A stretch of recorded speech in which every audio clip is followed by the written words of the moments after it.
Stay right there. What are you waiting for? Kill him! Kill them both! No, wait a minute. Is it money you're after?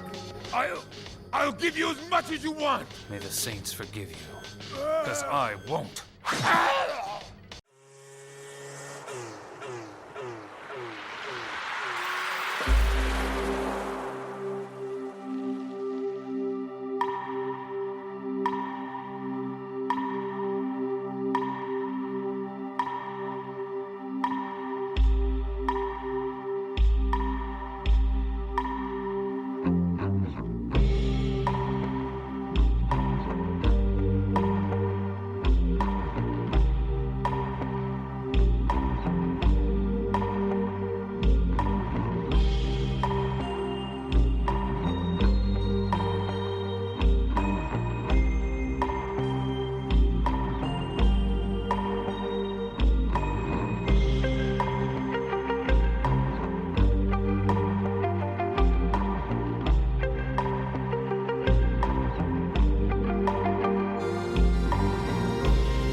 I don't know, Zach, why don't we just talk and I'll cut it like in an interesting way. I'll we'll be us in conversation. You know, I'm starting into that right now. Yeah. So what we're going to be talking about today, we neither of us have any notes on this, so be prepared. We're prepared for fact checks underneath this. I'm not worried about that. Just kind of lighthearted conversation about a new anime / manga that's been taking the internet by storm, known as Dandadan. And I thought that it was timely due to the New Jersey UFO stuff, and it'll be easier to kind of talk about that without touching too many hot button issues, because it's just, we're talking about a fictional show. It's not anything serious. It's just haha funny funnies, but I think it's very poignant, I guess would be the word, or it's timely, the subjects that the show brings up. Do you want to introduce like how the show goes? You want me to do like the intro, I guess, of it?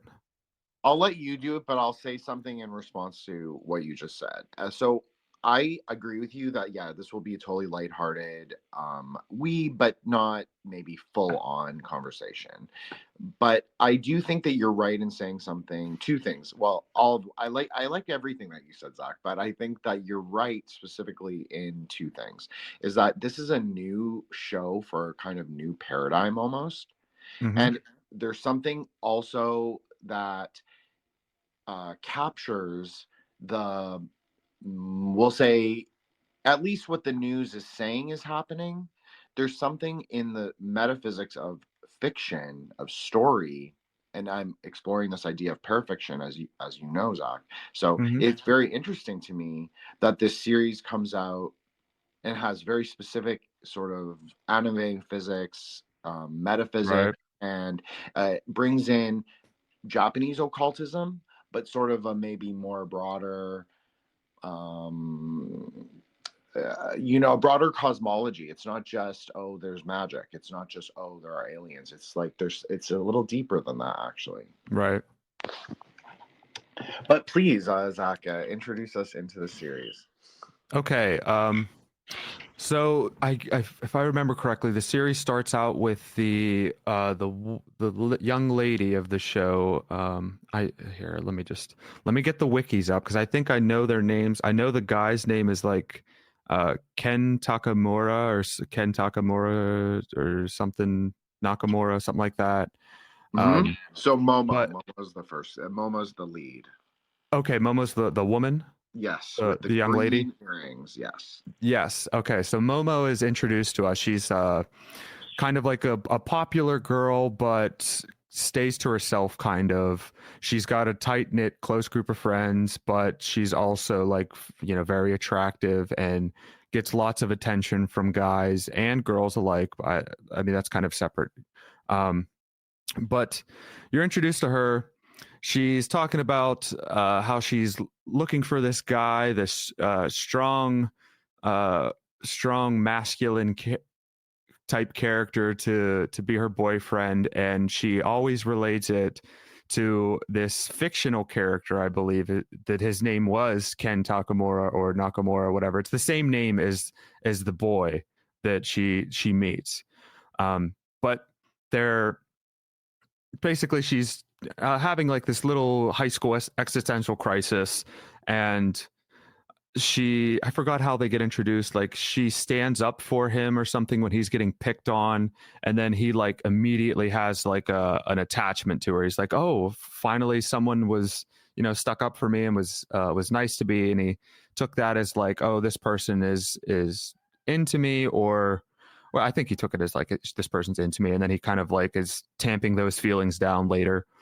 But they have this little interaction where she's defending him, she leaves, and then he chases after her or something, and they have this like kind of long conversation interaction between the two of them, where we discover that this girl is comes from like a very spiritual family. Her grandmother is like what was she like known as? She was some spiritual leader. I can't remember the word that I had on my hand. She was a spiritual leader. A lot of people would make fun of the Momo whenever she was younger, because her mother would have her do this ritual whenever she was going on her way to school, and it like I think it really bugged her that the boy that when she was younger started making fun of her as well, with pointing the finger up in the air as this little ritual when she's on her way.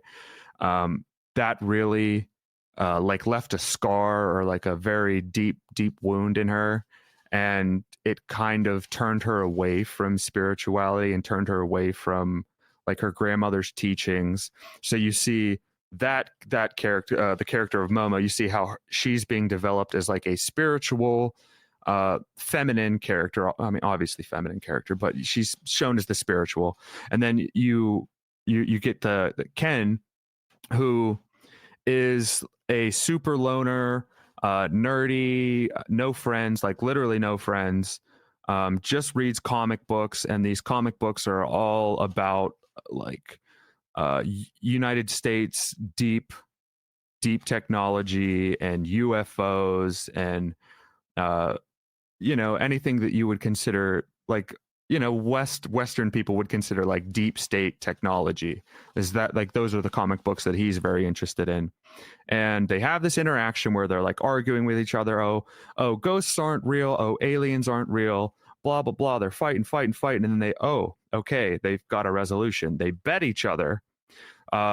He bets her to go to, it was a hospital, like a haunted hospital where apparently people would get abducted from. And he says, okay, you go here and you go to the top floor or something. You find the, see if you get taken by the aliens or whatever, abducted. So that's his bet to her. And then she makes a bet to him to go to this tunnel that is like a haunted tunnel. There's I forgot what her name is. She's a funny character, the grandmother. Oh yeah, the Zoomer, or they call her Zoomer Granny or something like that. It's something about race. Yeah, something granny. Yeah, some kind of granny. I remember that. Yeah, she's a great character and a very classic Japanese horror kind of ghost story that you will often hear about as like a Japanese urban legend, because everybody, I mean, I think even is that I'm a big Japanese like media fan, so I know I've seen a lot of these films that have like this idea of the haunted tunnel. So it kind of speaks the whole series. Actually, it's very, as I said, it's very new, but it's rooted in something that's very traditional. And I wanted to just say a couple series that this reminded me of for other people who are like interested in like what I'm thinking about. So there's a series in 2001 called Abenobashi Magical Arcade, and it's about two little kids who get taken into an alternative dimension, and they sort of have to like that the whole idea is them rectifying each world as they move through the universe, and really interesting. So it's very much in this style, but then there's also like the Furikuri, which is the FLCL, if people are familiar with that. That's a very similar series. It's like very kinetic, it's very movement, it's very musical. And so there's something really crazy about that one too, because that one is about a girl with pink hair and a little boy. Well, that's quite interesting, just in an archetypal way, like the prince and the princess. I'm just offering that as a thought, maybe. But and then there is also Gurren Lagann, which again is about a little boy sort of making the hero's journey, and like the whole thing is very etchy, very fan servicey. Like there's like a thing with like they want to see big boobs and all that, and there is kind of that there isn't a definite fan service, at least a fan service undertone to Dandadan. So I think that it is speaking to these earlier series, and I was not a huge fan of Chainsaw Man, but it does also remind me a little bit of Chainsaw Man. So I just want to say that there's like a feeling of a vibe of all those older series, and I think if people go back and see some of those, you'll be like, oh, okay, I see exactly like why it appears later on, why it's like this kind of motif that is traditional, but sort of maybe not inverted, but sort of remade to seem fresh. Yeah. The granny is Turbo Granny. Turbo Granny. There we go. Yeah. So what we were saying there, we were talking about the tunnel. Okay, she bet him to go to this tunnel and confront this spirit of Turbo Granny. And basically what happens, both of them split, they go their separate ways, and they're talking to each other on the phone, so like they're in contact with each other. But she goes to the hospital, and lo and behold, she's confronted with aliens. Well, he goes to the tunnel, and lo and behold, he's confronted with Turbo Granny. So it's like it's kind of like how we always are talking about, like it's not A or B, it's both. That's kind of how I see this the statement of this. It's like, oh, it's not aliens are real. Oh, it's not ghosts are real. Oh, it's both and neither. I get, obviously there's kind of that kind of parallel where you could draw that, oh, they're both fake, this is all hallucination. But nope, they go to them, both of them are real. She's confronted with these aliens that are all after bananas, and but bananas being key for the reproductive organs of humans. The aliens are very, very, very interested in reproductive organs because the aliens are all male and cannot reproduce on their own. So that's it was to me. Right. I totally agree. And it was also interesting in that, well, this is sort of going back a little bit ahead to the second episode, but it maybe even revealed in the first one, is that Momo is revealed to be a virgin, even though there's a rumor about her, interestingly, started by a, we'll say, jealous school rival. Right. Who she is actually a virgin. So that is interesting. I'm just offering this, Zach. I'm just saying, astrologically, there is something interesting, since we are moving into a more like an era where Virgo is going to be very important. I just think that that's interesting to have that like metaphysical concept. And she's not, the archetype is not embodied just in Momo. It's actually embodied in the three of them. It's like triune. Something interesting about that as well. And I almost think that like her, Momo, and the other girl that started wasn't she the one that started the rumor that ends up you know, I don't want to spoil it too much, but she develops some sort of powers down the line. I think it's the same one, right? Yes, it's her. I'll think of her name in like a moment. But it's so okay. So Aria. Okay. So yeah, right. Ira, or is that what her name is? Ira. It's what is it? Aira. Yes. Okay, we'll call her. I don't know what do they call her in the English one? Ida. Oh, I don't know. Yeah, something like that. I don't remember. I'm just like, oh, this is pink hair girl. Okay. That's how I think of her too, and that's a really interesting trait actually in anime. It's long running. I think it's from Ranma one half, which is a series older than I am. So in terms of like what was like I have seen, it's like I would have to be reaching quite far back to watch that. So that that pink haired girl, it has the motif that she will always get the boy that she desires. So that's interesting from a metaphysical and from an anime perspective. And it's also true from Naruto. And I'm bringing up Naruto just because everybody's kind of familiar with the world of it. But that's the same with Sakura. She was the one who got Naruto in the end. Although that there was a girl that Naruto actually liked with the white eyes. So I'm just saying that there's something. It's like magic. It's kind of like love magic, you could say, that is associated with her pink hair. Anyways, I'm sorry, Zach. I didn't mean to derail, but I just interesting. No, you're good. You're good. I think that's a good point to add because I don't know what to make of her character. She seems like the especially as it gets later in the first season, she's very like chosen one. Like I'm the chosen one, and they make fun of it in the show. Like they poke fun at her about it, but like she's even though they're like making fun of her about it, she still like wholeheartedly believes like, oh yeah, I'm the chosen one. God chose me to do this, and that's another thing about her character that they kind of develop a little later in the season is that she's like a very like I don't know like Christianized version because like her whole thing was like, oh, I want to I'm put on this earth to be like to make good and like be the good person, but like she's doing initially she was like doing very very like underhanded nefarious things, albeit like nothing serious like murder and or I don't think she stole anything or theft or anything, but like just the like how we talked about how she made up the rumor initially Mm-hmm. and just kind of doing like very underhanded things. Well, she called her name. She called her a slut. That's a very Yeah, common name, right? And like yeah. often I say the pink-haired girls associated with the power of name calling. So interesting, I think. Oh, that's interesting too, because oh, okay, that's interesting because she was the one that started it, and also she was the one that didn't want after they got uh found out or they got discovered naked or something in one of these fights or something. After the fight they were all like naked and she was like, oh, I don't want to blame it on Momo whenever Mm-hmm. everyone was blaming it on Momo. And she said she even told Momo that she was going to blame it on her. And then when she was confronted with that, she was like, oh, maybe that seems like that's rude. I shouldn't do that or something. So it's kind of like an evolution of character.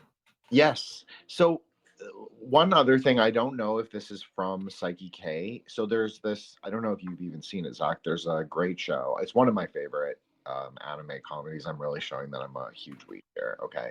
So it's just called The Disastrous Life of Psyche K. There is a live action movie. I've never seen the live action movie, but I have read all the manga and I've seen the series, the two parts, and all the Okay, I OVA. see it. Okay. So the boy in it is a psychic who has pink hair and blue eyes, I believe, and which is interesting just from a metaphysical perspective. But Mm-hmm. there's a girl in it who has black hair, so it's kind of like the inversion of the Of stereotype. this, yeah. But she actually has the crush on the boy with the pink hair, the girl with the black hair, and she is actually God's chosen one. That's like the running gag throughout the whole thing. She's like, Saiki has the one. He's the boy with pink hair. He has the psychic powers. His powers rival God. It's like anything he thinks, pretty much he can will into reality. And Huh? but he can't get rid of this girl, and he was like, the only one who can really like change reality around me is God, so she must be God's favorite soldier. And then it'll cut to her thinking about like, I'm God's favorite, I'm God's chosen, and God will be like, yes, yes. It's just like it's a running gag that she can only thwart his incredible psychic powers through her like infinite goodness, but she's actually more like Ira. Like she's more. There's something nefarious about it, but she thinks of herself as very angelic. So I do think that it's influenced directly by this sort of dynamic, if not outright referencing Psyche K. Because my feeling is, Yeah, that sounds very, very similar to the way they set it up. anyways, I'm sorry, I didn't mean to derail on Psyche K, but as it is one of the series that I was thinking about the whole time, because that is also another good series that kind of embodies the other element of the more, we'll say, masculine forces. And so I think this is interesting because the boy he's a bit of a nerd, but how do I say this? So he's a bit of a nerd, obviously. I think that's not Ken is, nerdy. He does not live up to his namesake. And Ken Takamura is a real Japanese actor who passed away, but he was and he was always an anti-hero. So something Monty always talks about is like the sort of noir, like how the noir was the time when the anti-hero sort of became solidified as the more heroic archetype of our Yeah. age. And so I think it's really interesting because he is an anti-hero, but Ken is not really an anti-hero in the same way. He's an anti-hero in the fact that he's a little nerdy and a little less he's not like he's definitely not even a nerd. He's not even like Yeah, a smart nerd. he's like a stereotypical underdog. Yeah, exactly. He's like a total underdog, but he's like also he's happy. He doesn't hate himself. I think Yeah. he doesn't have any self-loathing, which I think is actually an interesting characteristic. Yeah, I mean I would say that like he's not self-loathing, but he's like wondering why nobody wants to be friends with him. He's just like confused with that, I think. And I think that that's what makes their bond so sweet at the very beginning. Even was that they kind of were like, Momo has friends, but Momo also seems like a little out of it. Like she seems like Yeah. she's not really in it. She's always daydreaming when the camera cuts to her. She's always looking out the window. Right. Or like her friends are talking, like having a conversation that she's right there with them, but she's off daydreaming, and then they ask her or something, and she's like, "Huh? What?" Like, Exactly. She's not really. She's not. You could say maybe she's not fully in reality. Like she's like she's in the sky, and she's also a little. She's grounded in the school. Like part of it's both. And I yeah. think it's a really good way to actually look at the whole series. Is kind of a liminal element, and they even go to when you describe the first episode, they go to these places that are both very liminal places, like a tunnel Yeah. and Yeah. an abandoned hospital. Very true. Very true. And the gate actually makes a really interesting, or the threshold makes a really interesting reoccurrent, we could say like a foundation stone for the episode where they have to exorcise the ghost that comes to Momo's house. Yes. Yeah, I thought that part was really cool where it was like, "Oh, you take this down. Oh, well now it can get back in. It can now come in." And then not to ruin the end of it, but like the way that she ends up getting the demon excised or the ghost excised or whatever was very creative. It was like, "Oh, that you could just do it like that. You could just do it inverse and it just works like that." That is the thing I think that I find the most interesting, if we're saying it's like maybe even a parafictional series in and of itself. Like I'm just offering that. I'm not saying it is. Just saying maybe you could think of it like that. That she takes of it, she makes of the word, because that's what a fulu is. I don't know the Japanese word. I'm sorry, Zach. But Oh, I don't know. I have no idea what you just said. okay, so the fulu is like the written down seal charm. Okay, Okay. so the actual physical word, like the word, like a metaphysical word, like a magic word, you could say. But Okay. it's written into a character or a sigil.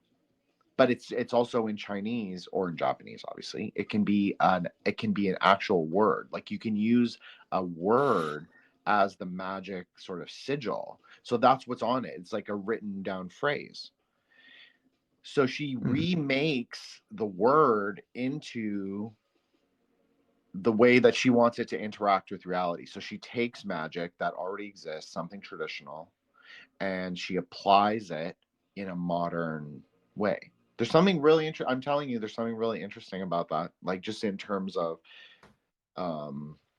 sort of parapolitically. I think Mm-hmm. I think that they're just she's like sort of transforming what is the written word, what is knowledge, maybe you could say, and she's Right. putting her own identity onto it. Well, like the spirit or whatever that comes, it just it reminds me a lot of like the folklore around vampires, of Hmm. like you need to the vampire needs to be invited into your home. Like you have to open the door, open the threshold for them. You have to invite them in. This is kind of like it's similar to that where there's a threshold, but there's no invitation. It's not an invitation. It's more like a posted "do not enter" rather than like a non-invite. So it's just like it's interesting to see how the folklore kind of translates through different cultures. 100%. And I think it's also, we should have probably said that Ken actually gets magic powers before they even enter Yes. the house. Uh, So we can you should explain we that? should we should clarify. Okay, when he goes to the tunnel to meet Turbo Granny, um, Turbo Granny takes uh his Golden ball. uh yeah Or he no, it's not his balls. It's not his balls. I yeah think I think it's the other thing. I think it's the banana. yeah I think she took the banana first. I that's the thing that's like throwing me away, like throwing me back with this show is it's like, oh, they actually are talking about like it's almost Yeah. eugenics Yeah. style things where like you're talking about, oh, removing their reproductive organs, and it's done in a spiritual manner, at least in the granny sense, whereas the aliens do it in like a very intrusive manner where they've got like a mechanical Hmm. Hmm. um appendage that comes out of their pants. Yeah. No, it's really creepy. It's really transhumanist. It really is. Right. Oh, this was one thing that I picked up on the aliens that I just like was really uh it seems like it's symbolic, but it could just be I'm putting meaning to it. But if you look at the aliens, the initial aliens, I think they're called Serpo aliens. Uh yeah, Serpo. If you look at their waist in their pelvic region when they're in their alien when they're like outside of their alien form, not in their human kind of like baby doll looking form, their crotch has a pentagon on it. And I'm just Yeah. like, Yes. huh, uh-huh. And these guys are, they're the aliens. They are the aliens in the show, but there's a symbol on them of a pentagon. And I'm like, is that like social commentary? And then to think like the magazines that or the mangas that Ken was reading were all about like US programs, all about the Hmm. Pentagon, all about DARPA. And I'm like, oh, so they're trying to like mesh these things together in like a creative manner. And if that's what they were going at, I really salute them. It was really, really cool, really interesting. But if that's not what it was, hey, I'm just pulling meaning out of it. I think that this is actually quite meaningful and I'm glad you touched on it because obviously Japan is part of the Trilateral Commission, Mm-hmm. whether that's good or bad, right? Like we just won't. Obviously, it's an interesting way to look at the series as if they're talking about like these, what we'll say, like meta occult concepts that sort of transcend culture, Right. and something that just to shout out because Monty and I have done a couple anime and occultism episodes or occultism and anime episodes is that this idea like Japan has had a long relationship with sort of Western theology since at least the 1600s, as has China. So it shouldn't really surprise anyone that there is sort of like a transnational, trans Pacific, even you could say, quality to like the sort of like metatextual references. Right.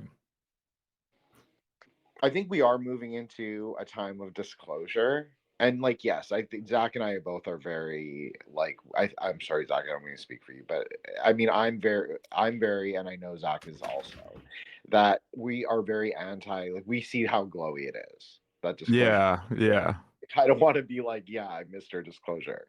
I'm not, but I think we are moving into a time of disclosure in a way, is that we actually, people are ready to sort of hear the idea that both like metaphysics in general is real, and whether you want to describe them as supernatural or aliens, like both are not really it's not really, it's more mind, it's more like your consciousness. Right.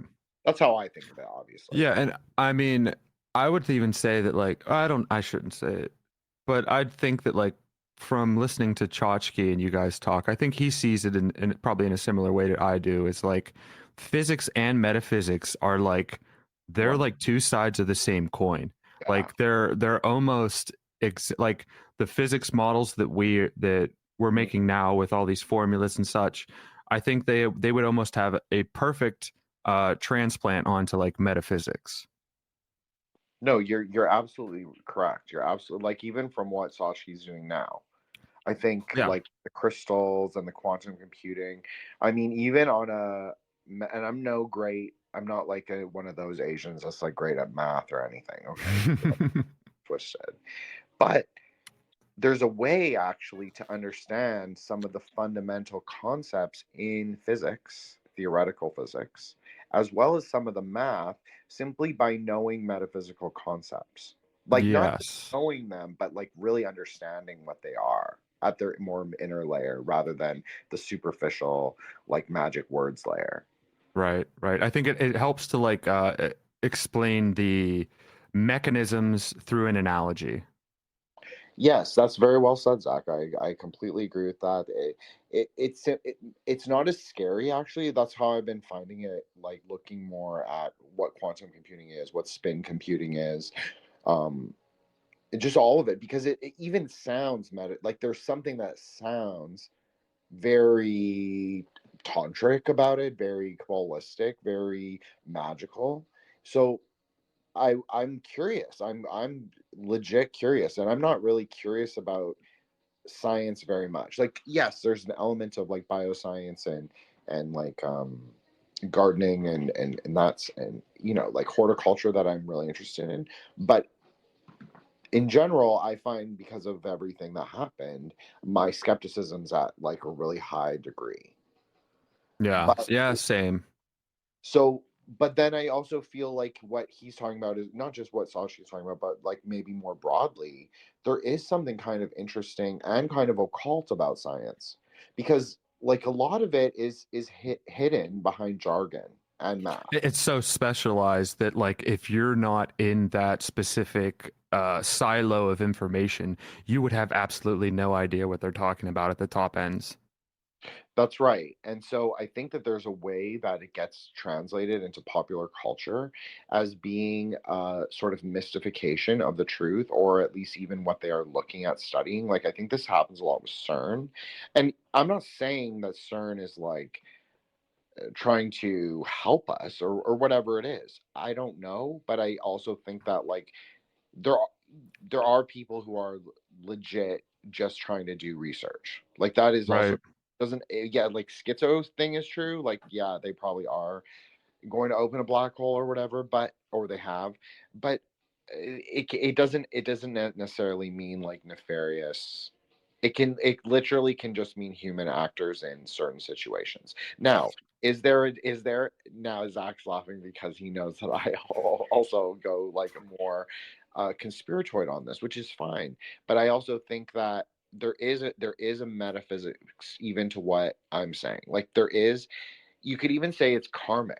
Like, things happen as they happen. It's calling like working the numbers. Like, you're not working them, but you're moving along in your life and it's all happening. And maybe you could say that is like the divine plan in a way. So someone who ends up working at CERN may not have any external belief in any religion or cult, but simply that the fact that they ended up working there at this time with this specific consciousness, that actually could mean something to me. Like, that means like that I could see that Yeah. more true, maybe that's maybe crazy, but I could Well, see more true than like a grand conspiracy. yeah, I think you're onto something there with like, because I would say Kabbalists think that like everyone is traveling along like the tree. Everyone is, whether they see it or recognize it or not.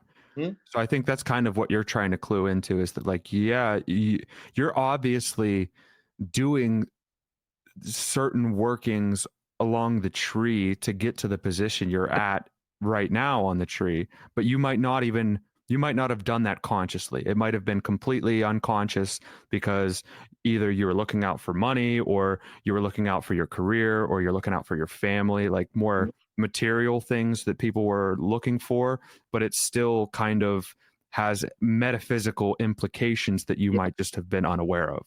Okay, so that was perfectly said. Why didn't I say it like that? Well, anyways, how's that here? But anyways, yes, that's exactly what I mean. Like exactly what I mean. That's that's what I'm saying, is that there's a metaphysical implication into the way you live your life, which Mhm.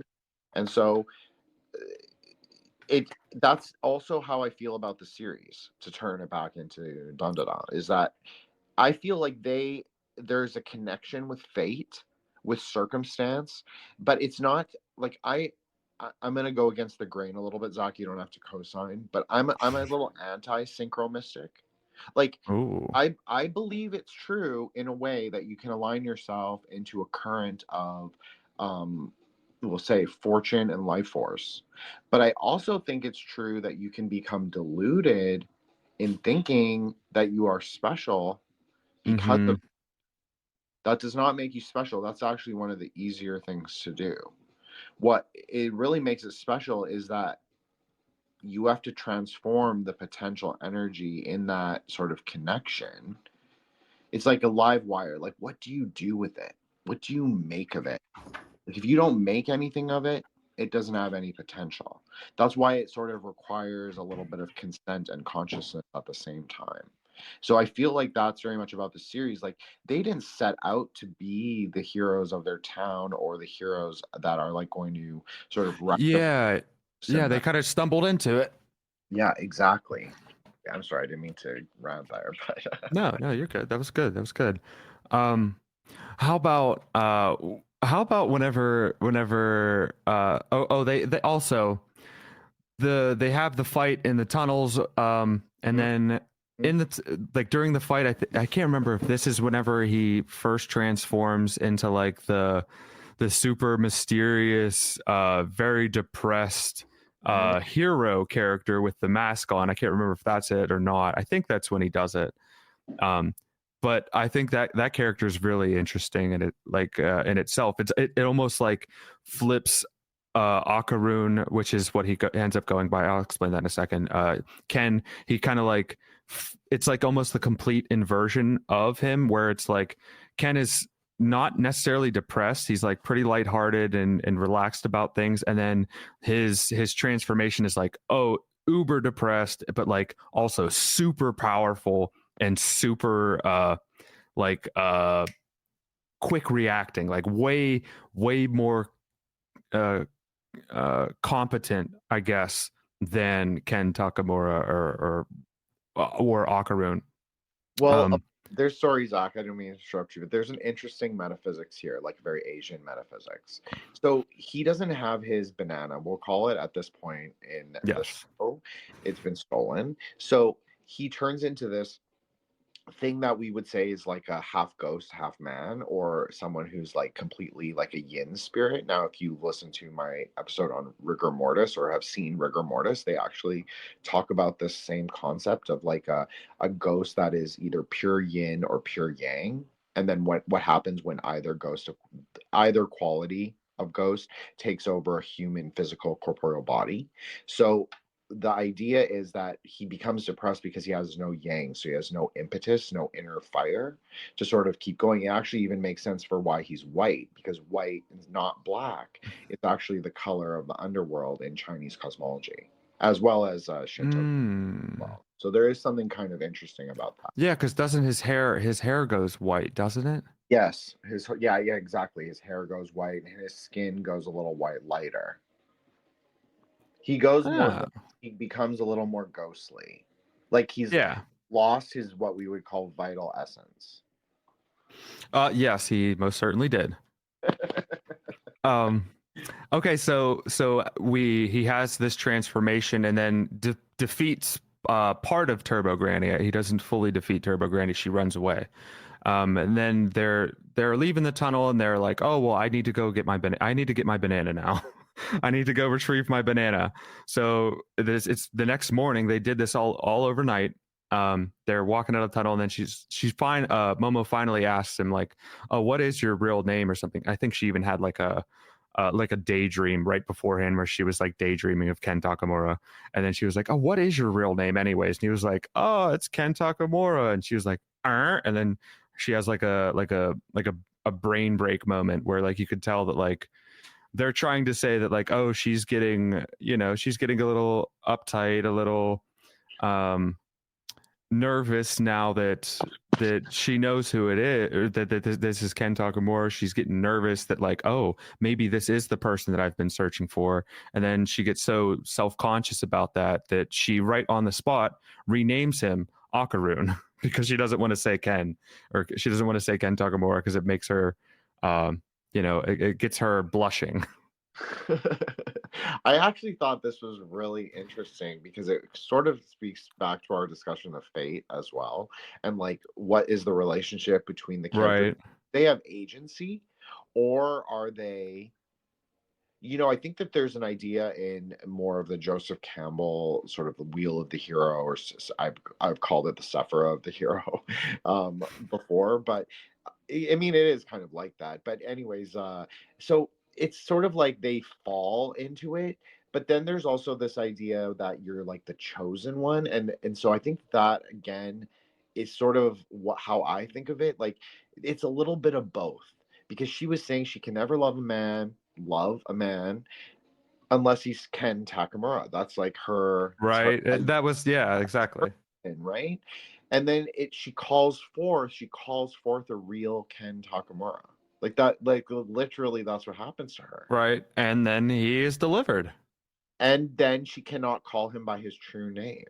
Right. And then yeah. So it's like she was asking for this thing the whole time, and then when she was gifted it, she was like, oh, I don't want to, I don't even want this. I don't want to acknowledge this. I don't want to think that this was given to me. Right, exactly. So it is kind of like there's something very Greater Keys of Solomon about that in a way, because Yeah. it's like Or like almost trying to like fight fate. yeah, exactly. You're fighting fate by getting what you want. Yeah. Oh man.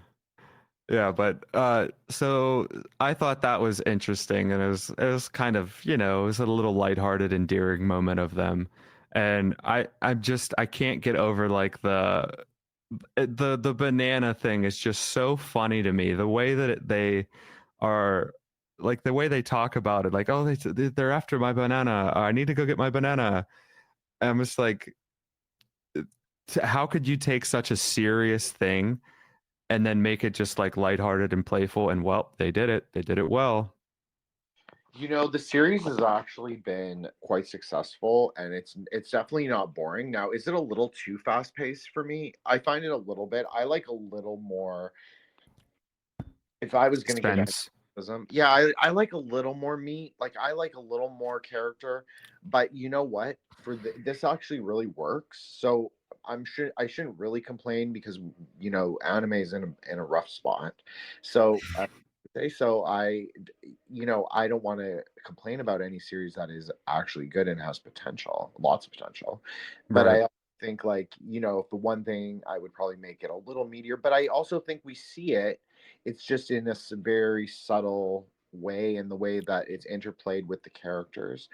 And also because I haven't read the manga of this, maybe the character connections are a little more um resolute in those, because I And like think fleshed out more. yeah, exactly. And that's what I think sometimes that just anime people, like people who just watch series, I think that's what, like, I'm guilty of it too, is what we miss is because we don't then go read the text, which Yeah, I'm more, guilty of this as well. more.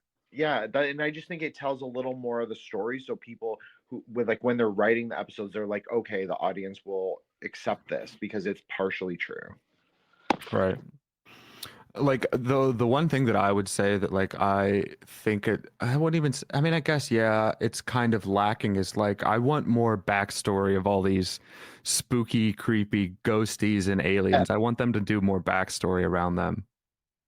So I like a series that's called Natsume Yujincho, which is like Natsume's Book of Friends, and it's a really good series, and it's very bro. It's very like what's it called, Dudes Rock. So, Oh but yeah. You guys were saying that on the heavy metal episode. yeah, so it's like an episode. It's like a not an episode. Excuse me. It's like a series about a boy who has to go and sort of again rectify all these spirit contracts that his grandmother had made, which is also metaphysically quite interesting.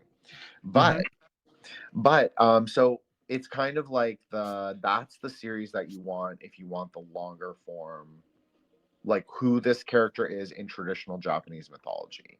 Now, what I like about Dandadan is that I agree with you that I could use more. Even on the aliens, like I could But use a little more. I do like that they kind of expect you to know though. I do like that part.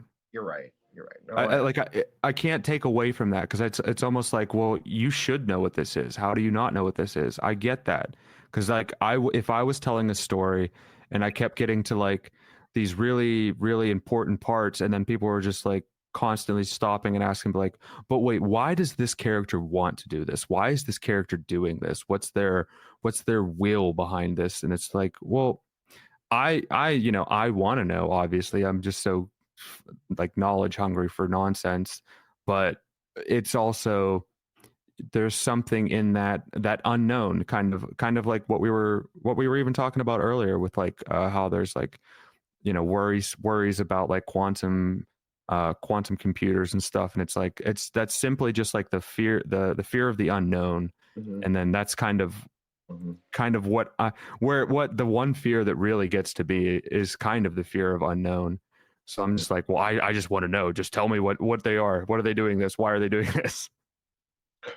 No, I completely get it. I completely get it because it's really, I mean, when things are so occulted, it can be very difficult to understand anything because it's just all in the either rather than there's nothing discernible. There's nothing, even if you have the best discernment, it's very difficult to like pick the things that are actually true, maybe impossible. So I agree with you, and I would like to know as well. But the reality is like we are moving into a at least I think it's a different kind of reality in a sense than I don't think that there's any going back to like to pure tradition. But I Yeah, also don't think that we should not seek to destroy what we also the good things that we have. Does that make yeah, sense? There is absolutely. there's like a middle. I'm very middle pillar, so I like that sort of like you just like you're not extreme. So I agree with you. There's a way to approach it. I think that we have with sort of skepticism and cautiousness, but I also think like it's already like it already exists. Like what are we like? What can we make of it? What can we do with it? Rather than like exactly what you said. Like instead of being like in fear of it, let's see what it does. Let's see like what we can do with it. Because Yeah, instead of letting other people control it, right, or letting other people control our own perception of it. That's sort of what I'm thinking. Maybe that's very utopian in a way. it makes me think of like the media monarchy tagline he uses is "Don't hate the media, become the media." So it's like don't hate on these uh if you don't think that it was done well, do it yourself. I always go to that because I'm just like, yeah, I can complain about this stuff all I want, but like, you know, what am I doing to put something out there that I think is good? Yeah, 100%. And I think that that's the whole thing. So since like not to go political in any way, but since the election, I just feel like I have moved away from sort of the older ways of like how I even was thinking at the time when we recorded, I have actually shifted in some of my, it's not that I shifted in my ideology or my beliefs, but I can sort of see where I would rather just say things as how I understand them rather than say things because they're particularly friendly to one faction or another.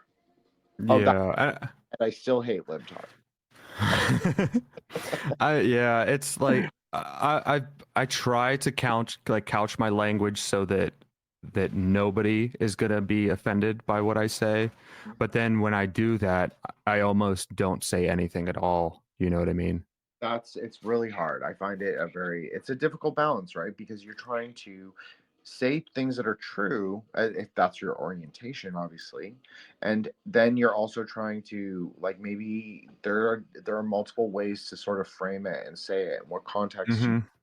and then also you have to think about how other people will understand what you're saying. So that, Yes. yeah. It's all about like how what you're saying is going to be perceived. Like Mhm. if you say something in an aggressive manner, you could say the same exact thing Mhm. in a more like monotone manner, and it'll be received completely differently. So it's all about intonation, all about your rhetoric, all about how you frame the scenario. I'm sure everyone is laughing at me because I am like the worst on Twitter for this. You love to get down in the dirt. I mean, this is the thing. If words are your only weapon, you might as well use them harshly. That's kind of my Yeah. that's my ethos. But I understand how that can be also it can be a waste of time. So number one, I guess.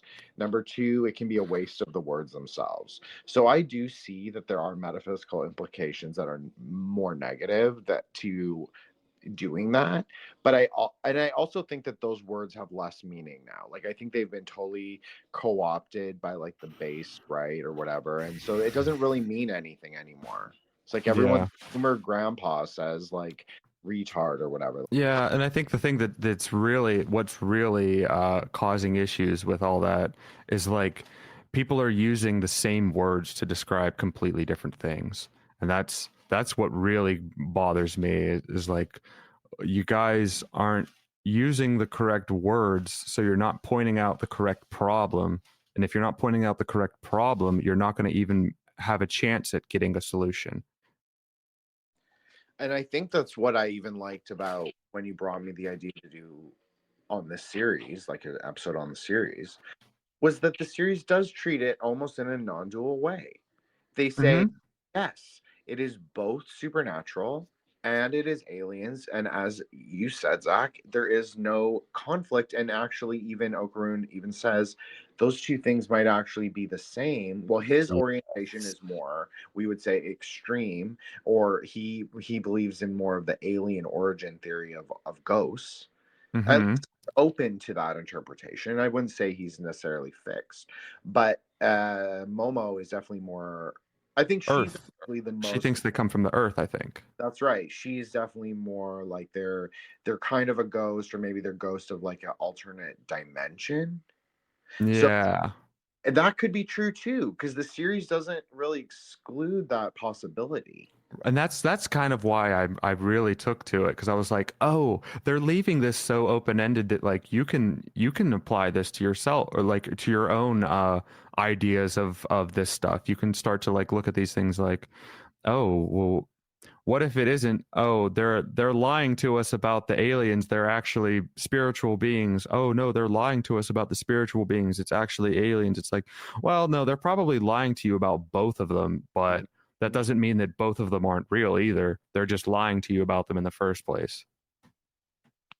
I think that, well, to turn to the UAPs for a moment, even though like generally I wouldn't talk about current events per se, but I think it's a very interesting time to be alive, and it's definitely something worth speaking about at least for a few minutes. And so I think that, so I can't really make any criticism that I haven't or that other people haven't made, like legitimately. Like, yes, the pictures are quite shitty. It's very strange. This seems like a total op. It seems like just not real. And interestingly, there are people who are also saying that, like people who Right. would maybe have more investment in upholding specific dialectical narratives. So it seems like that in the chaos, there exists room for all narratives to be captured, Right. rather Yeah, and I think I strictly. see that where it's like they let the narratives float themselves, and then they try to steer them in certain directions. Yes. Yes, exactly, exactly. So I think we've seen this so many times, and it's just like every division that happens, like when it expands in multiplicity, very interesting Kabbalistic idea, you produce sort of inversions, you could say, of the containers that hold things that you would normally view without any sort of aggregation or negative feelings or fear or things or whatever. So it kind of inverts them in a way. And I think you were even speaking to this when you were talking about like calling things by their wrong name. When we were talking about politics, it's just like there are these very subtle ways to manage perception. And I think that with the UAPs, it's like I don't really see people buying it. Like, I don't know, Zach, is like Yeah. it normie America? Are people like listening to that, or like people like, really I take? mean, so I've had, because I'm kind of like the weirdo in my group of friends and family, so they're always, when something strange happens, they'll reach out to me, be like, "Hey, what do you think of this? What do you think's this and that?" And I'm like, "Well, this one was brought to me, the New Jersey UFO stuff," and I was like, "All right, let me do some looking. Let me see some of these videos. Let me see what I can make out of it." And like most of the videos I was seeing, I think they were being put up in like jest, like to poke fun, like because most of them were literally just planes. There were a few that had like weird formations of lights that were like forming into triangles. There was a couple ones where they supposedly had like zoom ins on them, but like there was no spatial recognition. There was no way to like place this in the sky. You just see black sky and like no ground. So it's like, oh, this could just be generated. There, you couldn't tell where it was from. So I, I can't really make so much of the videos. Some of them could be real, some of them could be fake. What's really interesting to me is the responses that we're getting from this, where the FBI is saying, "Oh, this is nothing." The What was it, just yesterday or 2 days ago? Biden came out and said, "Oh, this is nothing," and then you have other groups, like you have the UAP guys that are saying like, "Oh yeah, these are real UAPs, these are real UAPs." Then you have another sect of like the DHS type people that are saying, "Oh, this is Iran, these are Iranian drones." um, so you've got all these different parts that they're trying to put up different narratives. And the way I'm seeing this is it's really just to, for one, stoke fear. Obviously it's to stoke fear, because if these things have FAA lights on them, and we don't know what it is, why are they not being shot down, especially when they're that high of airspace? That's just doesn't make sense to me. So that obviously means there's something being overruled here. But what I think it is like they're doing this so that they, I think I just saw a video yesterday of a guy shooting at these drones. And just 2 or 3, I think it was 2 weeks ago or something, there was a guy in Florida where there was a delivery drone. I think it was like a USPS delivery drone or UPS delivery drone that was like flying above his house in Florida. And he went outside with a shotgun and shot it. And now the delivery company is going after him to sue for damages. And what I think is going on is like, this is a way to introduce new legislation around drones and around commercial drones, so that they're protected. So that it's illegal for you to go outside and shoot a drone, even if you think it's nefarious. This actually makes a lot of sense. Like this fits all the, like it if you were going to do it in a, it's very logistical what you're saying. Like it's like so logical to me, because that's what the purpose of most ops, like cutting out all the Yes. occult sort of layer of it. That's what most ops are, is to introduce legislation in order to limit people's like liberties or whatever, and Liberties and freedoms. liberties and freedoms. So that actually makes a lot of sense. What you're saying is, because it would have a direct implication to what you're saying, and it would limit, because New York is so strict with gun legislation. It would Mhm. limit. Obviously, it would press against. It would happen in New Jersey, right? So it would sort of limit. And there's a lot of supposedly agricultural land in New Jersey. That's what I keep hearing, anyway. And there's also lots of military complexes, commercial military complexes. So that's also very interesting then, is because it's like, obviously, none of the narratives make sense. That's intentional. So it's like a pure chaotic Yep. thing. People will draw from it, whatever they're already predisposed to. And Yeah, what then, I see. Oh, go. no, sorry, yeah, Zach, please go ahead. No, you're good. You're good. I was just gonna bring up another thing. I think you're still going on something. Especially since it's like the outgoing Biden administration, we know that is one specific deep state regime that is outgoing. Now, is it going to be replaced by like the same thing? Probably. Just being realistic. But it represent an interesting maybe difference, in that maybe people who are more aligned with one faction will be more apt to pull off certain things, certain sort of these, we could call them like legal rituals or state rituals. I think that's an interesting way to look at it.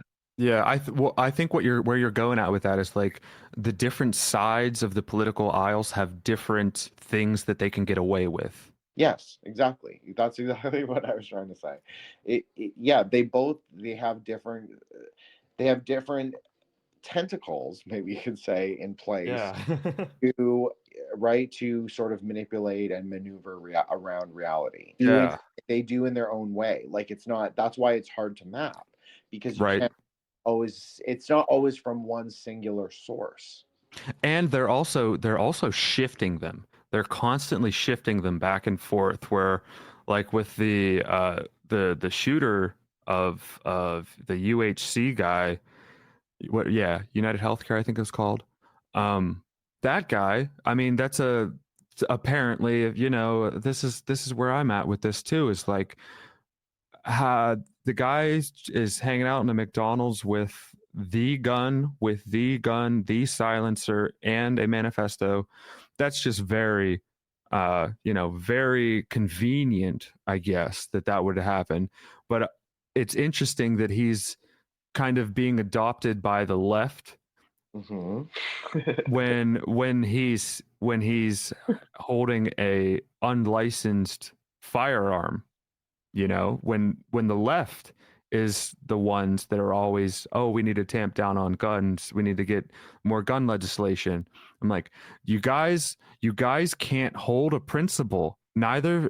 And it's also the same thing on the right. With you could Mhm. even you actually let me think. I think you could even use the same guy, the Luigi guy, for a similar scenario where he was hated by them at first, and then after they found out that he was like kind of like a right-wing teal guy, that, oh, all of these people started to support him now. And I'm like, wait a second, guys, this was a supposed gay guy that was into like super Marxist, I guess, values, really.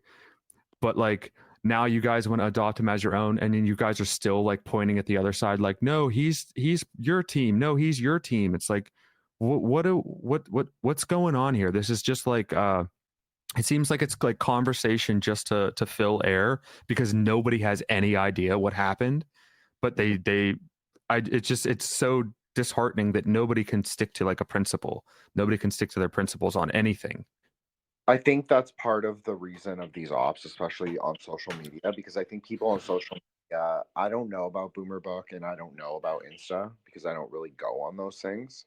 But for Twitter, at least, people who are very online or people who are just not that online, and there are still a lot of people that are just not that online. Yeah. I think that the sort of purpose of the ops is to divide our wills, divide our collective sort of, you could say, consciousness into like a Yeah.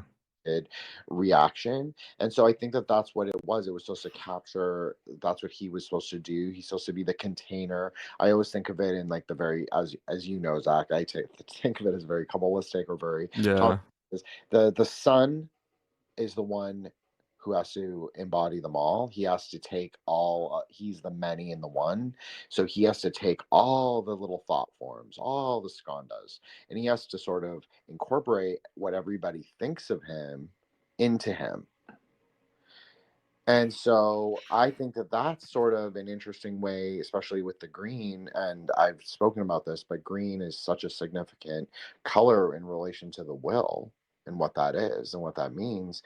I think it's no accident that his name refers to a green vidya, which is Sanskrit for wisdom, video game. So I think that there's something interesting, whether you want to say that that's like a Kabbalistic long game, or you want to just say that there's something maybe more divine hand about that. I don't know. I think it's really crazy how it serves multiple functions. It like is a narrative that captures our attention, so it leads us Yeah. ourselves, and then it also metaphysically captures us because we start to like invest in who he was or is. Yeah. Well, It, what I think it's doing is it's like it's it's presenting a narrative and then it's giving a bunch of different problems. Like it's saying that like, oh, this thing over here is a problem. No, this thing over here is a problem. No, it's this thing over here. And it goes kind of back to what I was saying earlier. It was like when you're arguing about what the problem is, you're never going to be able to develop a solution. You have to first agree on what the problem is before you can develop a solution to the problem. no, you're 100% correct, and especially if you're trying to be very dialectical about it, which is they seem to have gone into a kind of decoherent state where there's like a lot, as I said, like it's like fireworks all around us, chaos Hmm. all around us, and it's like what do you pick out from that? Like what do you pick out that is the truth? And so I think that these things are largely ops in the sense that they are to capture our, you can call them psyops, because they are, they're to capture our sort of psychic essence or our attention span at least. So I deliberately try and avoid it, but I also have to think about it because I also think about it in terms of like this, and then obviously the series that you've done with me. I mean, it's your series as well, but it's the doing the plus ultra stuff. It all Hmm. obviously all interrelates to how I, sort of understand how reality really works. Like there really are, there seems to be magicians in the world who have like particular goals, and I don't necessarily think that they're some of them are nefarious and some of them aren't. And so, but you can't just agree with people because I don't know, the idea of will is that you can both expand and contract your will as you will, rather than you don't just ride something uncontrollable to its destination. You kind of have like more of a agency, a more capability, a more control over what you're doing.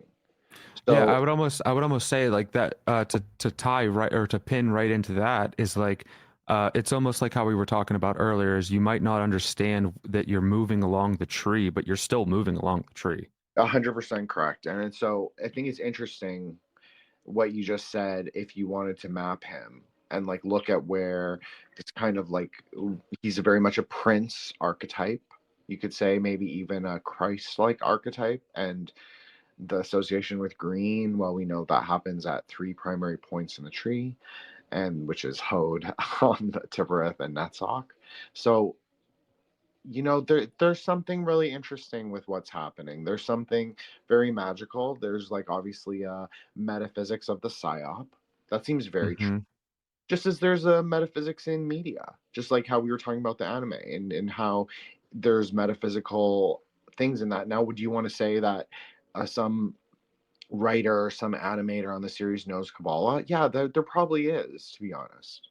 Yeah. People, I think people way underestimate people's capability to understand that kind of system, like a novel system. Or even they might have taken like Kabbalistic traits from another piece of media that they liked, but Mhm. didn't know that it was containing Kabbalist stuff. So, so you tied it up perfectly, Zach, with what you just said, because that is the idea of the multiplicity. It takes Hmm. the seeds and it spits them out, and then it depends on who blooms them or who makes them into a full work, like a artwork, like a series would be considered a full work. So it depends on how you bloom them. So exactly what you said, like someone takes of the seed, okay, maybe they write a series, but they don't. It's just like it's a half-ass thing, and so it never nobody ever puts their consciousness into it. Nobody ever is like, oh, I'm a huge fan of this. But then there's the people that put it into something, and people really gravitate toward it. People really believe in it. And so I think that there's an element of that where people believe in certain stories, and through the metaphysical potential of the characters, of the words, of the names of things, the story itself then takes on almost like a new life, like can become almost a thought form for. It doesn't necessarily have to be a magician. It just can be something that exists in the world now. So that's why. It's like making a new node. Yeah, exactly. Very computer. So yeah, exactly. Very internet, very cyber magic, very Peter Carroll. I know Todd will really love that reference. Good. Oh, I also wanted to because we kind of talked about we kind of went through the first episode in like a very rough manner. I just kind of want to go back because I forgot to mention this. Whenever Momo was being abducted, they had her strapped down to this apparatus, and these servo or serpos start doing like they called it like psychokinesis, or uh I would just say it's like it looks and the effects is just like some MK Ultra attack. And I'm just like, that is it's just so interesting that they put all of these like deep state hysterias into this like alien race character. Well, aliens in many ways are a container for people's both devotion and fear. Mhm. And I think that that's exactly what they're intended to be. Just like how Okarun and Momo have the different fascinations. Well, Momo's not really interested in either ghosts or aliens per se. Yeah, I think she was like against it necessarily initially, but then it seems like she's like coming around as the series goes on. Well, as you say, she sort of reignites her powers Yes. during this exact like moment that you're narrating. So it's Yeah, very it's whenever they say that I pulled up on the wiki here. It says this is whenever she awakens her ki, or ki. Yeah, you can say ki for Japanese. That's fine. I'll say chi because I'm Chinese, obviously, but it's okay. Okay. I got you. So yeah, I agree. So that was even the whole thing with the fingers, was that she was supposed to hold the fingers to release her chi, because when she empties her chi, then she builds the capacity to build more. That was the whole idea of her doing the finger thing above her head. And then Mm. so that's why she had the build. She had so much Oh, I see. because she never let it release. Oh So yeah, that's right. That is what the grandmother said. It was like this is like a node. No, I shouldn't say node because I just used it, but this is like the point from which your energy is released. yes, Or yeah. Okay, no, I didn't put that together. it's like her crown chakra, right? Like she even calls it like her crown chakra. You have to do it at Yeah. least subtitles. You have to like do it on your crown chakra. So that's where the light would come through, both come down and go through. Now, there is something else that was really interesting, is that the aliens mentioned parthenogenesis as this thing, that is like a virgin birth, is parthenogenesis. So part of the sort of mythology of the daughter archetype is parthenogenesis. But as Lisa Hmm. the other day when I was on Rejects, is that parthenogenesis actually can limit human evolution. Whether you believe in evolution or not, I'm not saying that you have to believe in it, but I'm just saying it limits the human line. It stays fixed in place because really you're just clones of each other. You can never introduce, like the male DNA is never introduced, and the male DNA is what is foreign and alien. So there's something interesting about that, and like the idea of parthenogenesis, and that she is this kind of like infinite like she has, like, you could say, like, there's something very number 8 associated with her. Her name also starts with an M. It's very like obviously Virgo. It's very like mem. It's very, like very there's something very Babylon daughter about Momo. I'm just gonna say it. Yeah, So every time I see like like an up a chevron pointing down or an M or something, it makes me think feminine. yeah, I mean, she's like there's something in that her green earrings, which I think is really interesting, that flash green. I know people will think that that's ridiculous, but it actually is really meaningful. When you see her running, you see them flashing green. And so I was like, oh, that actually has a very deep metaphysical sort of significance, that the light flashes like that, specifically flashes when they're moving. And I also think is interesting that she is the one through who all power descends. So she is the kind of psychic power that awakens Okarun, and she's also the psychic power that awakens Aira. Yeah, and she's also the psychic power that keeps him contained. That's so there's something really metaphysically interesting there, Zach, with if you say the sun is the one who contains the many. Mm-hmm. So she's sort of containing him, but then the what contains the sun is the daughter. That's like very obviously we're talking very epinoia of Nuria, like Gnostic shit. But yeah, there's something very metaphysically interesting about this.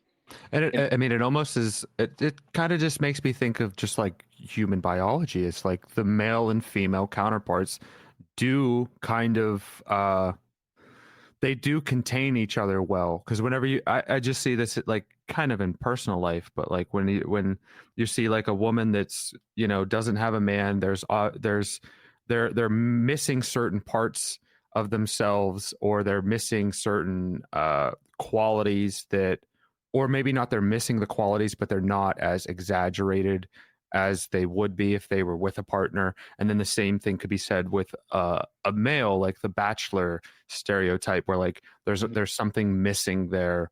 They're missing out on something. They're so enamored in their own self that they can't contain themselves. They don't have any sort of way of containing themselves.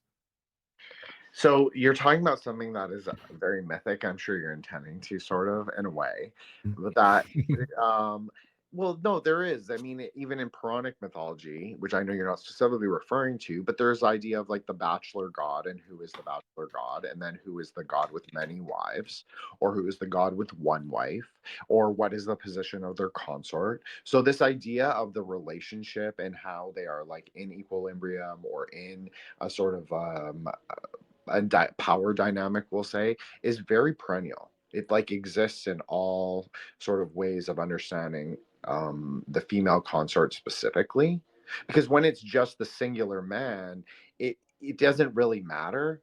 Like any expression outward of him is an expression of himself. Mm-hmm. But with the female consort, every expression of her is also her.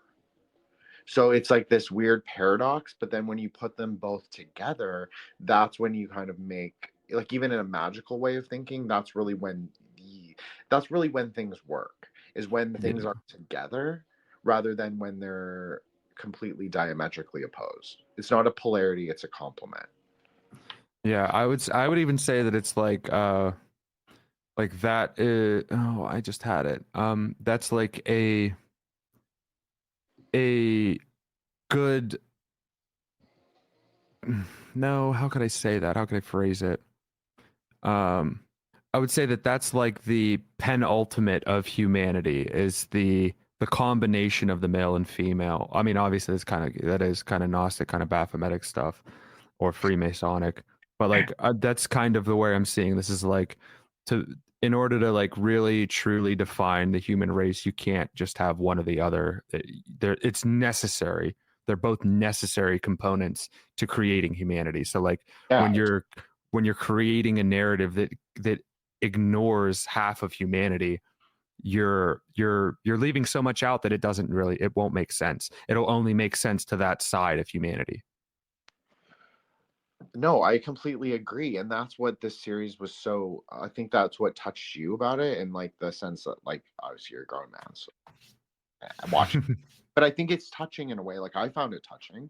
I found Yeah. their relationship touching. I found it fresh, and I also think that it's speaking to what you're saying. It's like this actually is dude's rock. Like there is a dude's rock. Yeah, that's what I was just thinking that is like because I just listened to your guys' episode on heavy metal this morning, and you guys were talking about like how there are female characters that can be presented to females where they're not like repulsed by them, but it is still kind of like it is still meant for the male gaze, but it does have these like powerful feminine qualities. And then same thing on the inverse where like you can have a strong male character, but still does have these like soft parts to him that are still kind of soft around the edges, but still has like an edgy grit, physically looking like the actual character looks like very edgy masculine, but still has like soft sides to them, which like that I mean that's kind of where I'm at right now is like a lot of the new media that's coming out is like they're missing uh the beautiful female that is like actually I shouldn't say that because that's pretty much everything. It's like the beautiful female that's like super strong anymore. Um but like they're missing like the genuine Mhm, mhm. like super attractive woman that's very strong and knowledgeable in cases. And then the male characters, at least now, like most of the male characters now are like very uh you know if I guess feminized but or like cucked you could say. Yeah, I think that's what you guys said. Like they're cucked, and I'm like, yeah, there's definitely something to that because none of these male characters have like any agency. It's all they're being told to do things by a superior, and where most of these shows are now the female is a superior, so it's like it's trying to it feels like it's trying to dishearten young males. So I thought that this actually, I know you're not, well, maybe I won't spoil it, but there is an introduction of a fourth character in the 11th episode. And so I do think this is interesting in like to compare to what you're in context to what, Is it the other guy that's in the intro? yeah, it is. Okay, so all right, yeah, I haven't seen it yet, so go on.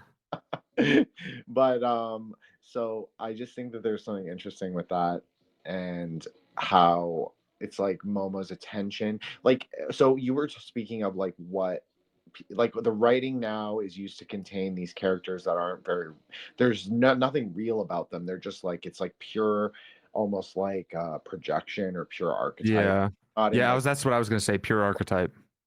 and so I think what is interesting about this series is they they actually break archetypal molds, but they still like what if you want to use a Kabbalistic idea for Momo, her emotions are what creates klipas for her.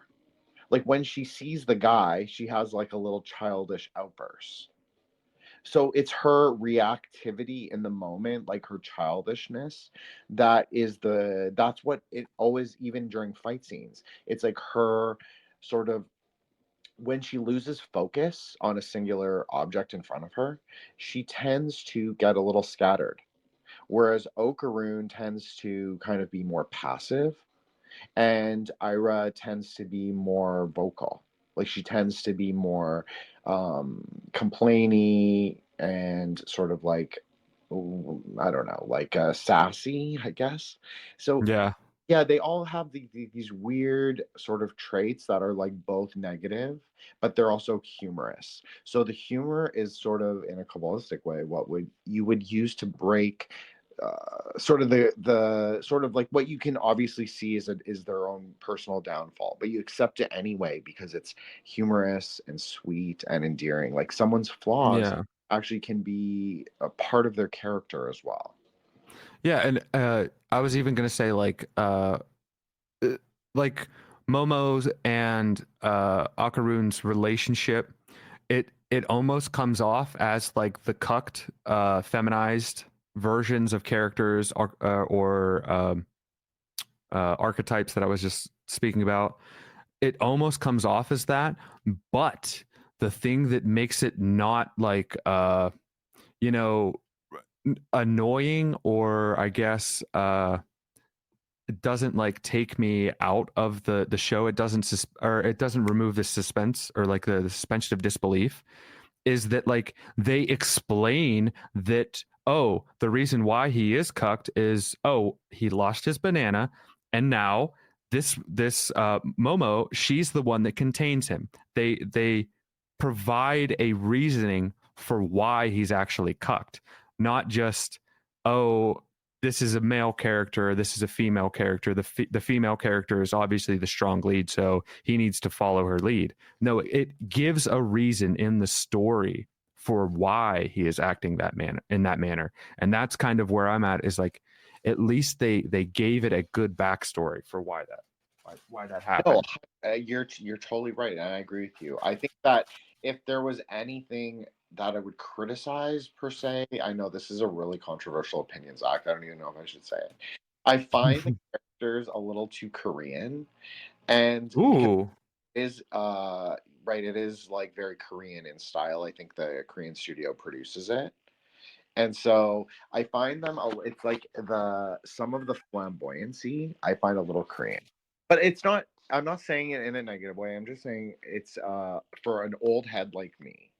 I like, my style is like a little weirder, a little more Japanese, more angular. This is a little softer. So maybe it's just me being like an old man, being like, oh, okay, I'm not used to this softer, Yeah.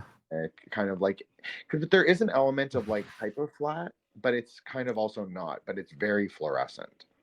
Like this is a very stylistically luminescent series. Like Yeah. a Yeah. lot of That's color, very a lot of colorful. lighting. And okay, well, Zach, I'll let you give. Do you want to give a numerical review? I usually make Monty do it. Ooh. Um I would probably so I've only seen 1 through 9, and I fell asleep on 9. So 1 through 9, I would probably give it like a strong 7 to a light. Yeah, I feel like an 8 is where I'm at with this series too. It's like I just feel like it's actually fresh, it's new, it's interesting, it's not one dimensional. There is I think that the upcoming sort of arc with the new character, I think it'll actually really give a good dynamic. Yeah, okay, let me add a caveat here, is that it might go up to a 10 if they do some cool stuff with the aliens. Well, it's interesting because I think that we'll see, like we'll have to see really what happens, and we'll have to, like, they'll have to make us be invested in their little relationships. But I do think the series is also interesting, sort of as an ending note, is because it was the sort of subject of a huge Twitter controversy. Yeah. Yeah. And it's like, Which I saw like 3 or 4 tweets about it, because one of these people that liked a tweet that I made about whenever I posted the intro song to Dandadan, someone liked it, and I just went through their profile. I was like, oh, they're going ham on all of this SJW stuff on Dandadan, and I was just like, okay, I've had enough of that. I'm just gonna close this Twitter out and go do something else. I don't want to know. I don't want to know what's going on with this. we don't have to talk about it, but I just think it's obviously a series that has a very interesting dynamic that can contain what a lot of different people think of the world. There's something very, like I said, with the colors. There's something like it's very, I'm not saying this in like a rainbow flag way, but there is a rainbow element where there's a kind of like a refraction into maybe light. You could say like the colors of like different colors of light. So I think that that's what this series is. It's like it's a lot of people are putting themselves onto it. It's not really about that. It's obviously just about like this. I mean, maybe this is like a thing of growing old too, Zach. Is like you start to realize, like, yeah, maybe not every series is about me. Like maybe Right. Yeah. That's maybe I'm just kind of what I'm thinking. Is like this series has a little something for pretty much most people that I would interact with. There's a little something in there for everybody. It's like it kind of depends on like how you're going to take them. It's like as a positive, negative, but the to kind of tie it in a little bow. It's like they certainly have their finger on the pulse, I guess is how I'd phrase it, of like popular culture. Yeah, 100%. I think it's like a very internet pill series.